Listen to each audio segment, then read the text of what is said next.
अध्यक्ष महाराज, आज मी राज्यपालांच्या अभिभाषणावरती बोलण्यासाठी उभा आहे।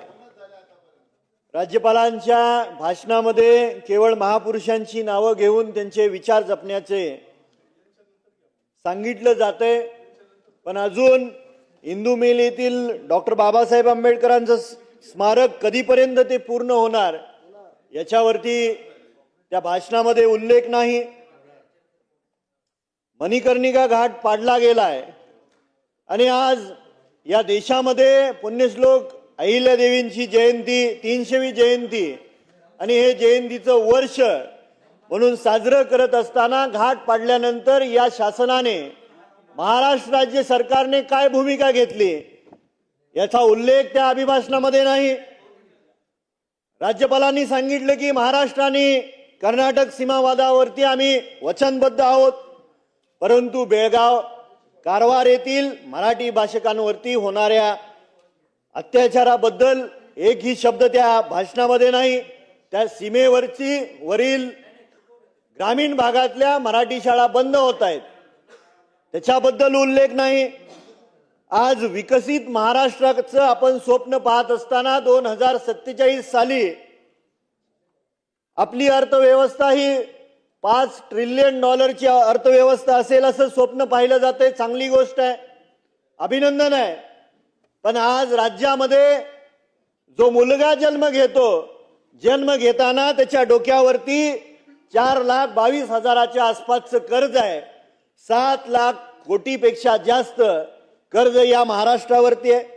आज गडचिरोली हा स्टील हब म्हणून आपण एक औद्योगिक क्षेत्रातलं एक पाऊल टाकलेलं आहे, त्याबद्दल अभिनंदन आहे।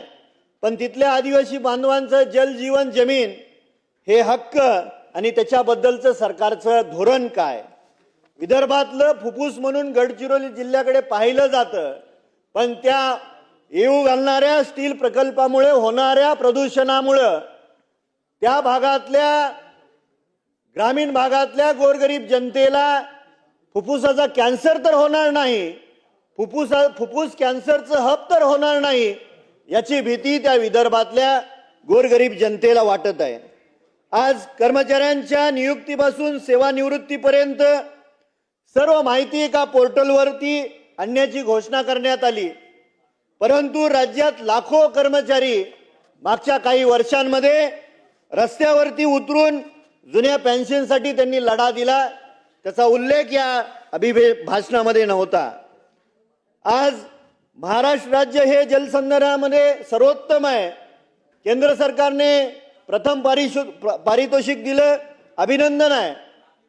परंतु आज ही विदर्भ असेल, मराठवाडा असेल आणि पश्चिम महाराष्ट्रातल्या हजारो ग्रामीण भागातली जनता पिण्याच्या पाण्यासाठी टँकरच्या माध्यमातून पाणी पिते, टँकरवरती अवलंबून राहावं लागतंय। आज मागच्या पंचवार्षिक मध्ये जल जीवन मिशन ही योजना केंद्र सरकारच्या माध्यमातून राज्य सरकारने राबवली।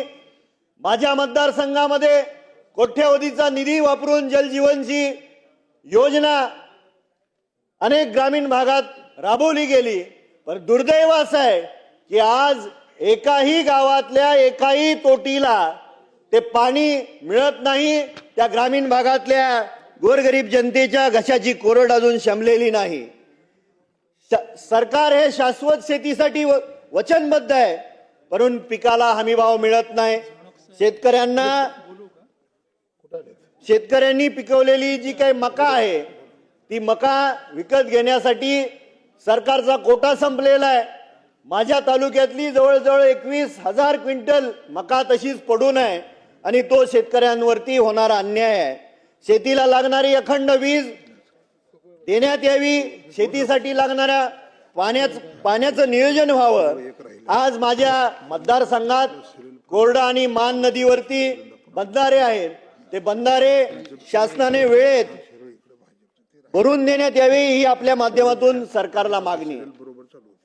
माझा तालुका हा दूध उत्पादन करणारा तालुका म्हणून सांगोल्याची ओळख आहे आणि जास्तीचं त्यांच्याकडे गायी असल्या कारणाने दूध काढण्यासाठी मशीनच्या माध्यमातून ते दूध काढलं जातं आणि ज्यावेळेस सकाळ आणि संध्याकाळची वेळ होती, मशीन चालू करण्याची वेळ होती, धारा काढण्याची वेळ होती, त्यावेळेस लोड शेडिंगच्या माध्यमातून त्या गोरगरीब जनतेला सरकार त्रास दिलं जाते की काय अशी शंका आमच्या मनामध्ये आहे.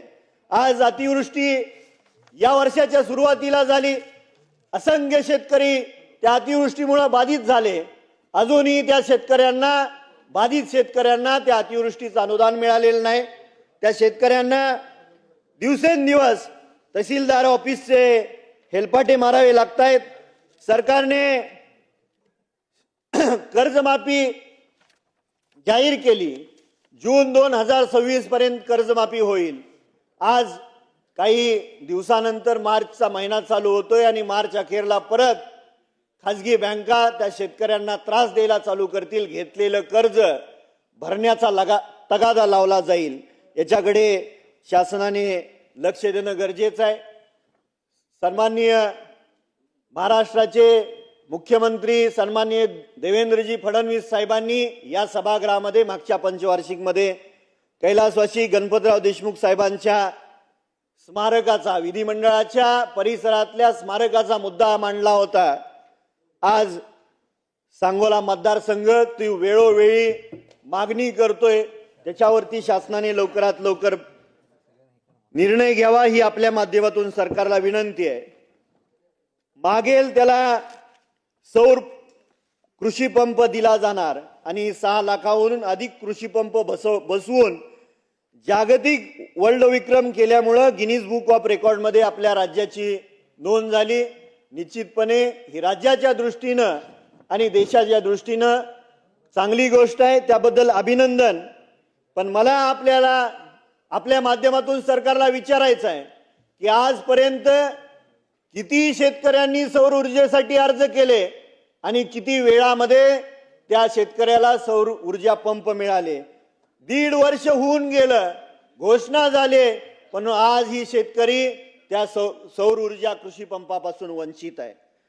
मागासवर्गीय प्रवर्गातील विद्यार्थ्यांसाठी कौशल्य विकास प्रशिक्षणाचा उल्लेख आहे, परंतु प्रशिक्षणानंतर रोजगार उपलब्धतेची हमी, शिष्यवृत्ती, वसतिगृहाची सुविधा, उच्च शिक्षणातील प्रवेशाच्या अडचणीचा स्पष्ट उल्लेख राज्यपालांच्या अभिभाषणामध्ये नाही. अध्यक्ष महोदय, इतरांना 10-10, 15-15 मिनिटं बोलण्याची संधी दिली. माझ्या तालुक्यातून सगळ्यांना 5-5 मिनिटं बोलायचे. आपण कन्क्लूडवर या. मी कन्क्लूड करतो अध्यक्ष महोदय. आणि आम्ही पहिल्यांदा निवडून आलेले सदस्य आहोत अध्यक्ष महाराज, आणि आमची विनंती आहे, आम्ही सकाळपासून या सभागृहामध्ये हे बोलण्यासाठी उभा आहोत. कन्क्लूजन आपण आम्हाला संधी द्यावी एवढी विनंती आहे. आज राज्य सरकारच्या माध्यमातून चालवल्या जाणाऱ्या 850 प्राथमिक शाळा बंद होत आहेत. याच्या इतकं दुर्दैव या राज्याचं नसावं, याच्याबद्दल राज्यपालांच्या अभिभाषणामध्ये एकही उल्लेख नाही. याच्यामुळं मी त्या अभिभाषणाचा विरोध करतोय. आज राज्यामध्ये जवळपास राष्ट्रीय गुन्हे नोंद ब्युरोच्या माध्यमातून ऑक्टोबर 2025 च्या अहवालामध्ये 2023-2024 मध्ये या देशामध्ये 10,786 आत्महत्या झाल्या आणि त्या आत्महत्यापैकी 38% आत्महत्या या महाराष्ट्रातले. एकूण 6,669 आत्महत्या माझ्या या राज्यातल्या बळीराजांनी केलेल्या आहेत आणि त्याच्याबद्दल कुठेही उल्लेख होत नाही. या राज्याचं उत्पन्न मुंबई शहराच्या माध्यमातून 62% आहे, 62%. आणि राज्यपालांच्या अभिभाषणामध्ये मुंबईचा साधा एक मुंबई म्हणून चकार शब्द निघू नये, याच्या इतकं दुर्दैव असू नये. आज गव्हर्नमेंटचं एक पोर्टल आहे एम्प्लॉयमेंटसाठी, त्या ठिकाणी मागच्या 6 महिन्यामध्ये 34 लाख बेरोजगारांनी त्या पोर्टलवरती नोंद केलेली आहे. राज्यपालांच्या भाषणामध्ये सांगितलं गेलं की रोजगार निर्मिती होते. रोजगार जर निर्मिती होत असती तर एवढे बेरोजगार आपल्याला या राज्यामध्ये पाहायला मिळालेले नसते. आज कन्क्लूड करा आता, प्लीज कन्क्लूड करा. आपण सिद्धार्थ शिरोळेच्या नंतर. अध्यक्ष महाराज, अध्यक्ष महाराज, अध्यक्ष महाराज, दिल्ली येथे नुकत्याच झालेल्या विश्वचषक खो खो स्पर्धेमध्ये भारताच्या पुरुष आणि महिला संघाने विजेपद मिळवलं. अध्यक्ष महाराज, महिला आणि पुरुष खो खो विश्वचषक स्पर्धेमध्ये भारताचं प्रतिनिधित्व करणारे महाराष्ट्राचे पुरुषाचे 5 आहेत आणि महिलांच्या 4 खेळाडू आहेत. परंतु जागतिक स्पर्धेमध्ये प्रशिक्षक म्हणून उत्कृष्ट कामगिरी करणाऱ्या प्रशिक्षकांना मात्र या शासन निर्णयातून डावललं गेलेलं आहे.